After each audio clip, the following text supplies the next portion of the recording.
Hi everyone, welcome back to my channel, the ultimate destination for English Core Class 12 revision.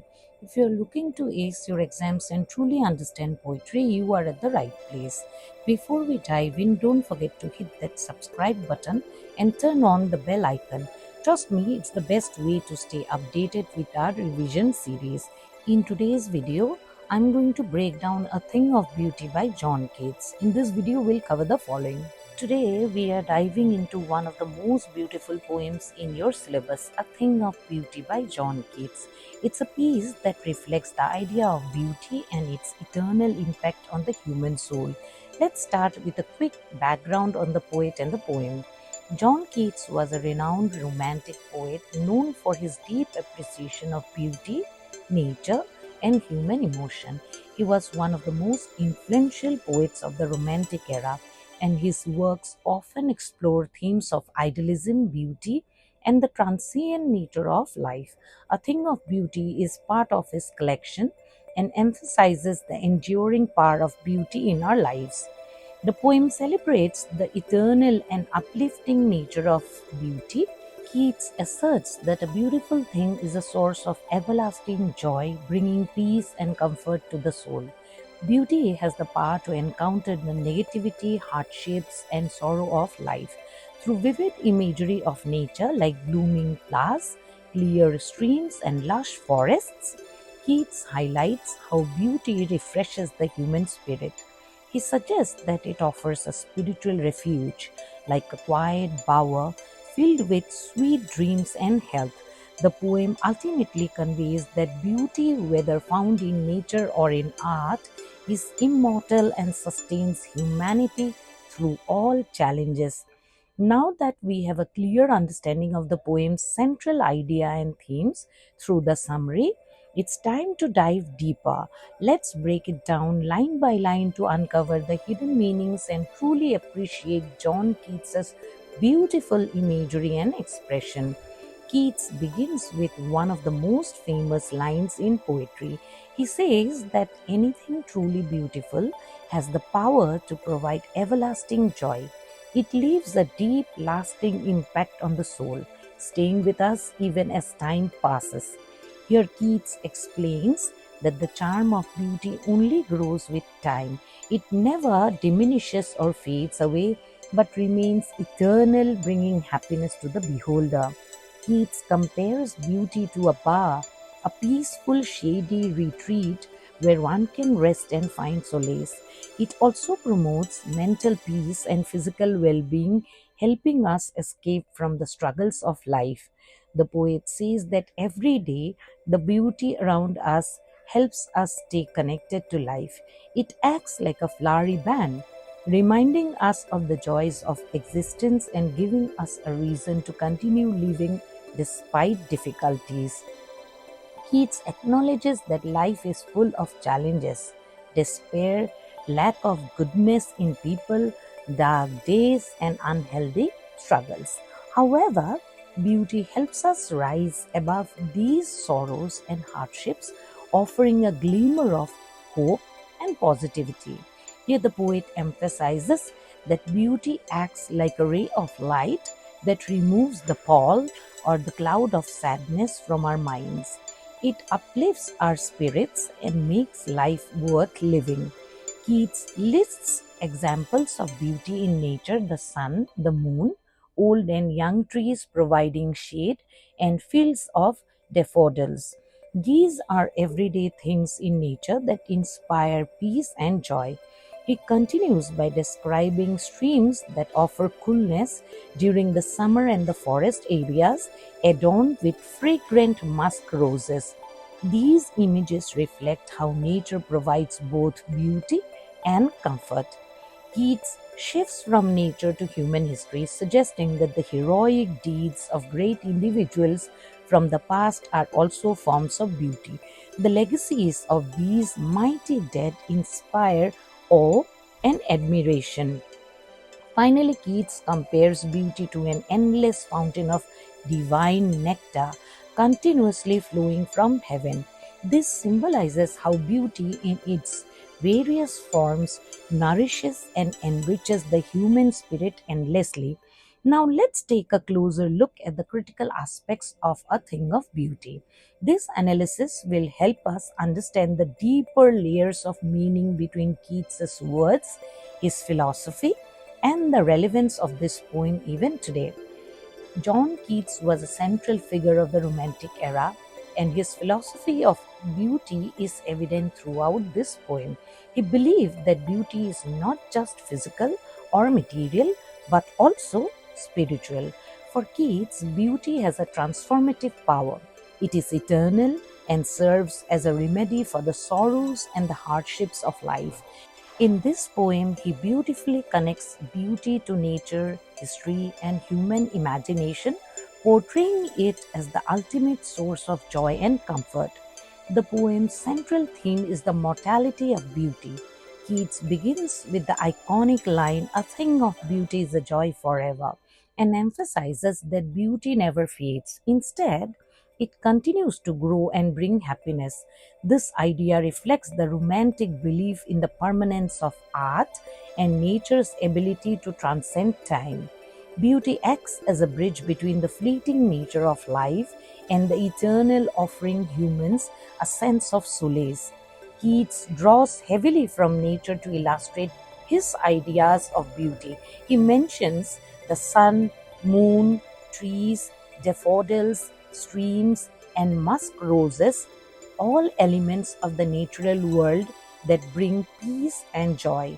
Through these examples, he highlights the restorative power of nature. The description of clear rills and shady forests reflects how nature not only nourishes the body but also rejuvenates the soul.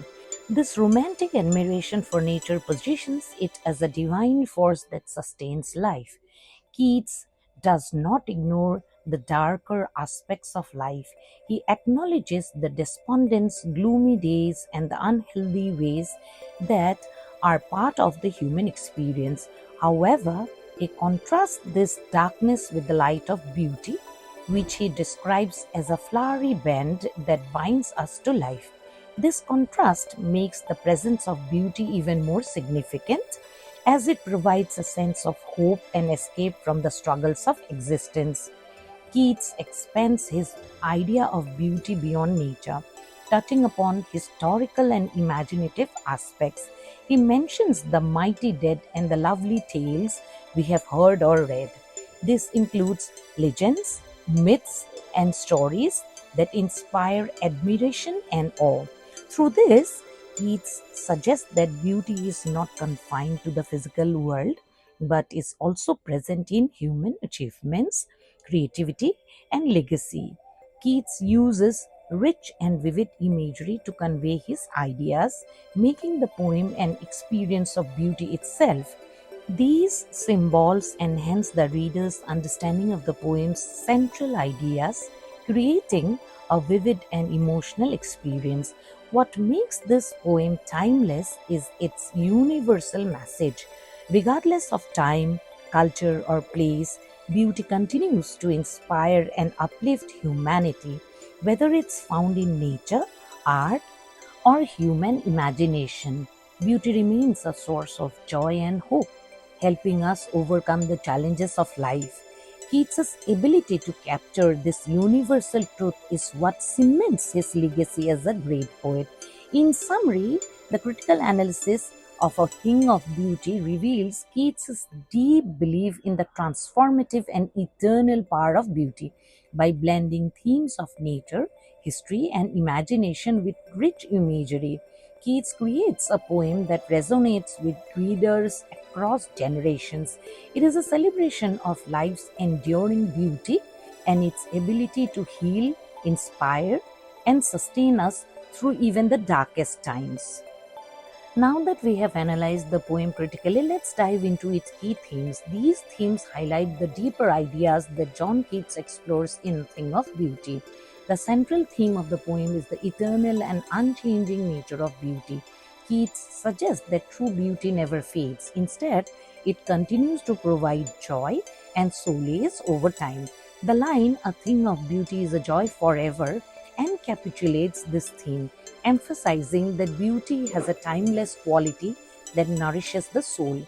Another significant theme is the healing and restorative power of beauty. Keats portrays beauty as a source of comfort, describing it as a bar quiet that offers peace, sweet dreams, and rejuvenation. In a world full of struggles and despair, beauty acts as a remedy, uplifting the human spirit and helping us overcome life's hardships. Nature plays a vital role in this poem, serving as a primary source of beauty and joy.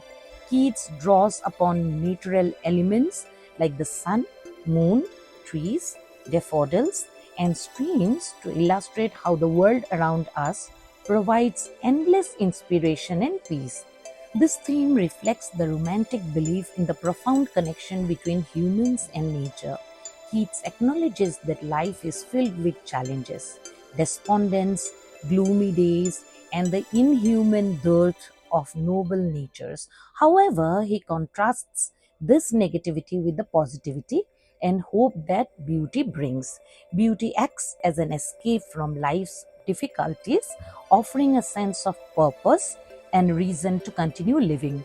Keats also explores beauty beyond nature, highlighting the grandeur of the tombs we have imagined for the mighty dead and lovely tales.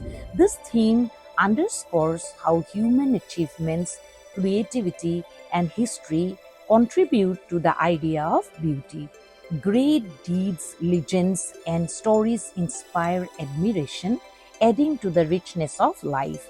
Finally, Keats connects beauty to something divine, the endless fountain of immortal drink pouring onto us from the heaven's brink, symbolizes beauty as a heavenly gift. It suggests that beauty has a spiritual dimension, nourishing the soul and offering a glimpse of something eternal and divine. These themes make A Thing of Beauty a powerful, timeless poem that resonates with readers across generations. By exploring the eternal healing and spiritual qualities of beauty, Keats not only celebrates its importance but also reminds us of its transformative power in our lives. With the themes covered, let's now move on to the next section, the literary devices that bring Keats's vision to life.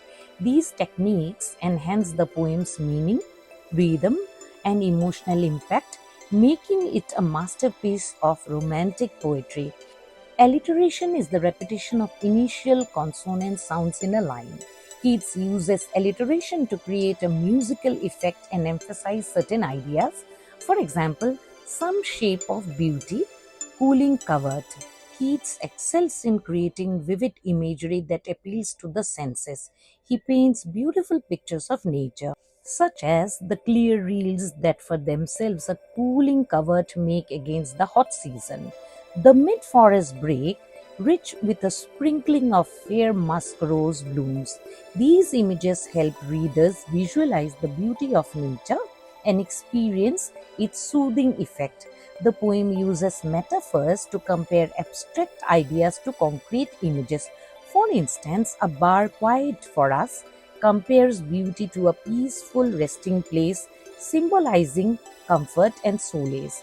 An endless fountain of immortal drink is a metaphor for the eternal joy and nourishment that beauty provides to the soul. Keats gives human qualities to nature and abstract concepts to make them more relatable. For example, beauty moves away the pall from our dark spirits, personifies beauty as a force that actively lifts sadness and gloom. The grandeur of the tombs personifies death as something grand and awe inspiring. Enjambment is the continuation of a sentence without a pause beyond the end of a line. Keats uses this device to create a smooth flowing rhythm in the poem. For example, its loveliness increases, it will never pass into nothingness, but will keep a bar quiet for us.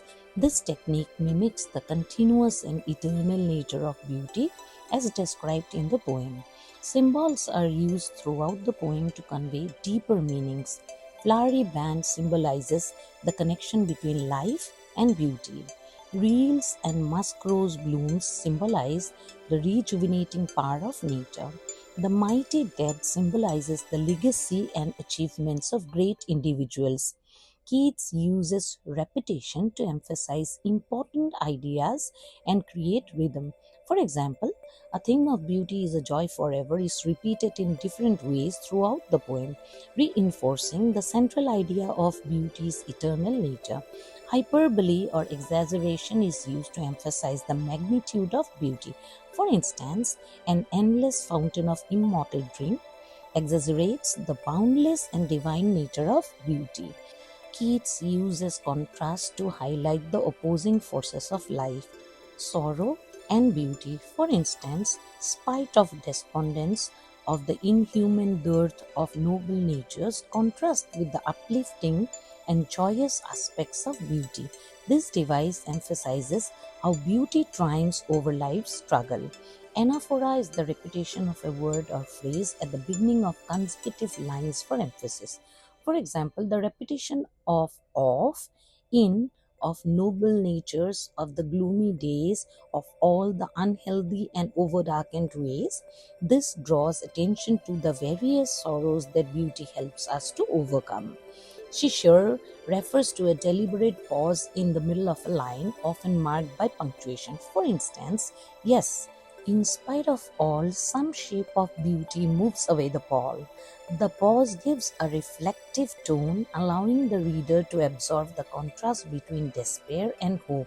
Keats often focuses on fleeting yet impactful moments in nature, such as the sprinkling of fair musk rose blooms.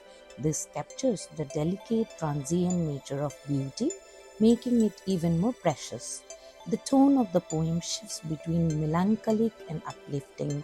While the poet acknowledges the darkness and challenges of life, the overall tone is optimistic, celebrating the enduring power of beauty to provide solace. These literary devices work together to enhance the poem's emotional depth, lyrical quality, and universal appeal. They make a thing of beauty not just a celebration of beauty, but a timeless piece of art that continues to resonate with readers. Now that we have explored the literary devices, let's move on to the next section. Let's focus on some key words and phrases from the poem that hold significant meaning. Understanding these will not only help you appreciate the poem better, but also make your exam answers more impactful. Now, let's talk about some common errors that students often make while interpreting or writing about a thing of beauty. Avoiding these mistakes will help you score better in your exams. One common mistake is understanding the poem's central message. Some students might focus only on the beauty of nature and overlook Keats's deeper point that beauty in any form offers eternal joy and solace. Remember, beauty isn't limited to nature but includes human achievements and spiritual elements. Another error is not correctly identifying the tone. The tone of the poem is primarily uplifting and optimistic despite acknowledging the struggles of life. Students often mistakenly describe it as melancholic. Keep in mind that beauty ultimately triumphs over sorrow. Sometimes students neglect to discuss the literary devices used by Keats. Literary devices like metaphor, alliteration, and enjambment are crucial to understanding how the poet conveys his message. Always ensure you identify and explain these devices in your answers. Another common mistake is focusing solely on a literal interpretation of the poem. While the poem talks about the beauty of nature, it also is a reflection on life, death, and spirituality. Don't miss the underlying philosophical themes and symbolic meanings behind the words. It's also important to consider the historical and contextual background of the poem. Keats was writing during the Romantic era, and understanding this can provide insight into why he values nature and beauty so deeply. Ignoring the context can lead to a shallow understanding of the poem. Sometimes students don't tailor their analysis to the specific exam questions. If the question asks for a critical analysis, focus on the deeper meanings, themes, and poetic techniques. If it asks for a summary, Focus on concisely stating the main points without getting into detailed analysis. Students often miss the importance of key phrases and lines. For example, the line, "A thing of beauty is a joy forever," should not just be memorized but understood and explained in the context of the poem. Always highlight and explain important lines in your answers. Lastly, avoid writing unnecessarily long answers. While it's important to be thorough, examiners prefer clear, concise, and focused responses. Stick to the point and avoid repeating the same ideas. By being aware of these common errors and avoiding them, you will be able to approach a thing of beauty with a clearer understanding and impress your examiners with your insightful analysis. Now that we have covered the poem in detail, let's look at some probable questions and discuss how to answer them effectively. Understanding these questions will help you prepare for the exam and ensure you provide well rounded and thoughtful responses. This is a direct question that tests your understanding of the poem's theme. To answer, focus on the idea that beauty is eternal and provides joy forever. Mention how Keats suggests that beauty, whether from nature, human achievements, or divine elements, nourishes the soul and brings peace and comfort in a world full of sorrow. For this question, explain how Keats views beauty as a source of solace and healing. You should refer to the lines where beauty is said to move away the pall from our dark spirits, indicating its power to uplift and restore peace amidst life's struggles. This is one of the most important lines in the poem. In your answer, explain that this line encapsulates the central message: beauty never fades. It increases in value over time and provides a continuous source of joy and inspiration. Discuss how Keats believes that beauty has an eternal spiritual quality. Keats uses nature to represent the restorative and eternal aspects of beauty. Mention how elements like clear reels, musk rose blooms, and bar quiet symbolize the refreshing, peaceful, and ever present beauty in the natural world. Also, explain how nature is portrayed as a source of joy and comfort. In this question, use these key themes in your answers and provide explanations for each theme as we discussed earlier in the video. Here you should identify and explain the important literary devices used by Keats. For example, it is given on display. Ensure that you mention how each device contributes to the overall impact of the poem. In this question, discuss how Keats contrasts the beauty of nature with the harsh realities of life. The poem acknowledges human suffering, gloomy days, and unhealthy and overdarkened ways. However, beauty, whether from art, nature, or memory, provides relief and acts as a balm for the soul, making life more bearable. While beauty is celebrated, Keats also refers to the mighty dead. In your answer, explain that this reference symbolizes the legacy and lasting influence of great individuals.